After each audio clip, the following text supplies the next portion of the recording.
ಆಡಳಿತ ಪಕ್ಷದ ಏಕೈಕ ನಾಯಕರು ನಮ್ಮ ದುರ್ಬಲ ಮಾಡಿದರು. ಒಟ್ಟು ನೀವು ಕೇಳಿದ್ರಿ ಸರ್, ಕರ್ನಾಟಕ ಎಷ್ಟಿದೆ MLA ಸೀಟ್ ಅಂತ, ಒಟ್ಟು 7 ಜನ ಇದ್ದಾರೆ MLA. ಬಂಜಾರ ಸಮಾಜದ 7 ಜನ MLA ಇದ್ದಾರೆ. ಆದರೆ ಕಾಂಗ್ರೆಸ್ ಪಾರ್ಟಿಯವರು ಏಕೈಕ MLA ಒಬ್ಬರೇ, ದುರ್ಬಲ ಮಾಡಿದರು ಒಬ್ಬರೇ. ಆಡಳಿತ ಪಕ್ಷದವರು ಏಕೈಕ ಒಬ್ಬರು MLA ಅವರೇ. ಇಡೀ ಬಂಜಾರ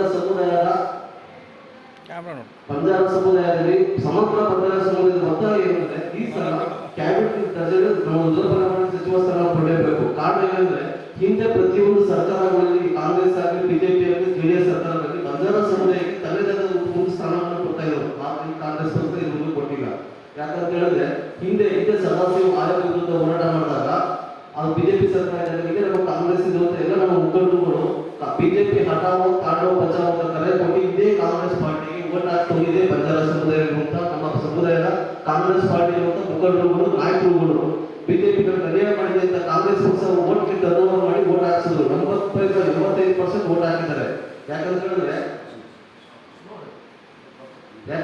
ನಮ್ಮ ಸದಾಶಿವ ಆಯೋಗದಲ್ಲಿ ನಮ್ಮ ವರ್ಣಿಸ್ತಾರೆ ಬಹಳ ಅನ್ಯಾಯ ಆಗಿದೆ ಬಂಜಾರ ಸಮುದಾಯಕ್ಕೆ. ಹಾಗಾಗಿ ಈ ಸಲ ಸಚಿವ ಸ್ಥಾನ ಕೊಡಬೇಕು ಅಂತ ನಾವು ಈ ಮುಖಾಂತರ ಸರ್ಕಾರಕ್ಕೆ ಒತ್ತಾಯ ಮಾಡ್ತಾ ಇದ್ದೀವಿ. ಸಮಗ್ರ ಬಂಜಾರ ಸಮುದಾಯದ 3395 ತಾಂಡಗಳನ್ನು ಒತ್ತಾಯ ಮಾಡ್ತಿದ್ದಾರೆ.